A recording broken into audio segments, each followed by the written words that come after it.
सब तो मुश्किल काम कौम का इकट्ठा होना है अज के समय में। बड़े दर्दी ने कौम के दर्दी बड़े। तुसीं कदे वेले बह के सोचो भी सिख कौम वास्ते की कीता अज तक।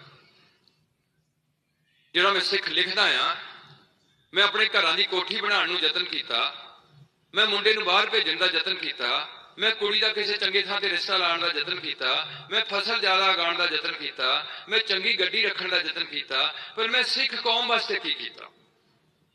मैं भारत देश वास्ते सारा टैक्स कटाया, पंजाब वास्ते मैं टैक्स कटाया, मैं सिख कौम वास्ते की कीता?